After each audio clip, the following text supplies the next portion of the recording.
Hello, welcome to Hayden Reviews, and today I'm talking about the Damien Chazelle film Babylon. Babylon was released in 2022 and was one of the most anticipated films of the year. But did it live up to the hype it had? Well, Babylon stars Margot Robbie, Diego Calva, and Brad Pitt. It is about a silent film star and two rising stars facing the change in Hollywood to talking films while dealing with their own ambitions through life and desires.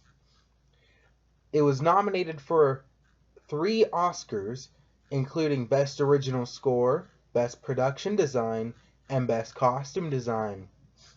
It also stars Tobey Maguire, Samara Weaving, Catherine Waterston, Jean Smart, Olivia Hamilton, Olivia Wilde, and many more actors that make cameos throughout the film, all giving great performances, primarily Tobey Maguire's very short cameo. So, Babylon is mainly talked about for its great performances. Let's start with Brad Pitt. Brad Pitt is an iconic actor who's starred in many films, so playing an actor right after Once Upon a Time in Hollywood would have to be on his radar. Brad Pitt delivers a great performance that really grounds the film at certain points or tones it up all the way. Then let's move on to Diego Calva. Calva's performance really takes the film and holds it together. His subtlety and his complexity is just absolutely fantastic. You could argue Diego Calva helps make the movie what it is. Then lastly, but surely not least, is Margot Robbie. Now, Robbie's performance was arguably the most anticipated going in and was a huge contender for the Oscars potential nominations. Robbie adds a huge amount of emotion and complexity within her character and really tones up the film to 11. Now, who gives the best performance in the film? Well, if I were to rank them, I would personally have to say Margot Robbie gives the best performance, followed by Diego Calva, and then Brad Pitt. I personally think Margot Robbie is the best here just because of the sheer emotion she has in certain scenes and just the pure ambition she possesses and just desires and just insanity in some certain scenes, and she gives one of her best performances. Now, Diego Calva really holds a candle to her because he is nearly as good as her, and he really holds the film together. But I think Robbie is the superior performance. Now, Damien Chazelle, his directing was quite impressive as he's directing such an ambitious film, but at some points it does feel like a bit too much. Now, let's get into the real cons of the film. And really, there are only about 3. Those are the time length. The film is over 3 hours long, and at some points it feels like it's 3 hours long. But overall, the time doesn't really get in the way, but it is a quite long film, and it could have been shortened for at least 15 minutes. It almost goes too much at certain points. It like in the first 30 minutes, you could argue it's pure insanity, goes too overboard, while compared to some parts in the rest of the film, it's not. It's a standout. But I feel like I said, those first 30 minutes could have been toned down a lot more to keep the film more grounded. But, and that's not the only part. There are multiple times where the film just goes too overboard.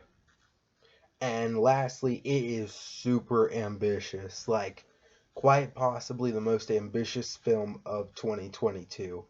And taking a subject like the the change in Hollywood and kind of making fun of it in a satirical way is a great idea, but sometimes its ambition just goes a bit too far. Now, like I said, it is basically a satirical take on Hollywood, and I know this film will not be for everyone. It definitely won't be. But those who are willing to watch this and just see the pure insanity and are willing to enjoy how daring Damien Chazelle is in this. Like, I don't even know how this film got made, how it was even released in Hollywood, because it's basically making fun of Hollywood at every second it has. So, overall, last thoughts. I personally like the film. I do see the cons in it, but I personally liked it. I honestly think it had a few Oscar snubs, to be honest. I mean, yeah, 3 nominations is a good amount, but Margot Robbie totally could have gotten in for Best Actress. Diego Calva gave an Oscar-worthy performance for Best Actor. Brad Pitt, I'm not entirely surprised he didn't get nominated, but he did seem like he was getting nominated at other places over Robbie and Calva, which I find surprising.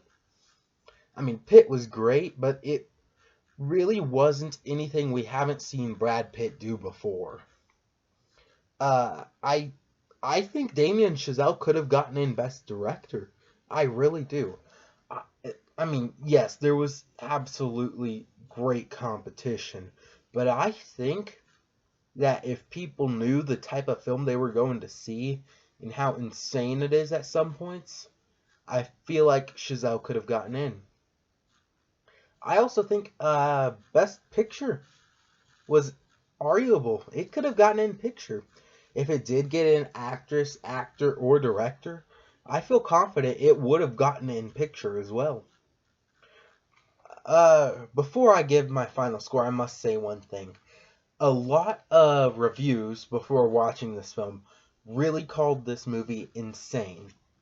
Now, I understand that, but really, other than a couple points in the film, it really overall did not go too overboard, or at least as not much as I thought it would have.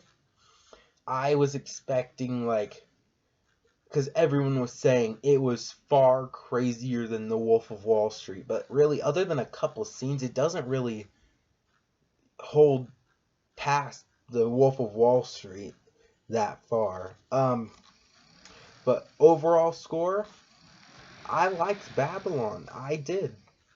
I'm gonna give it a really high score of a 9 out of 10.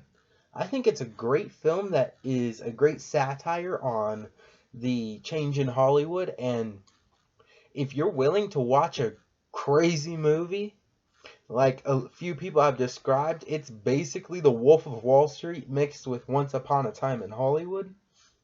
Funny how both of those have Margot Robbie in it, but if you're willing to watch this crazy film, and it is a fun ride at all across it. So that is my final review. Babylon. I think it's great. I know it's not for everyone, but that is what I think.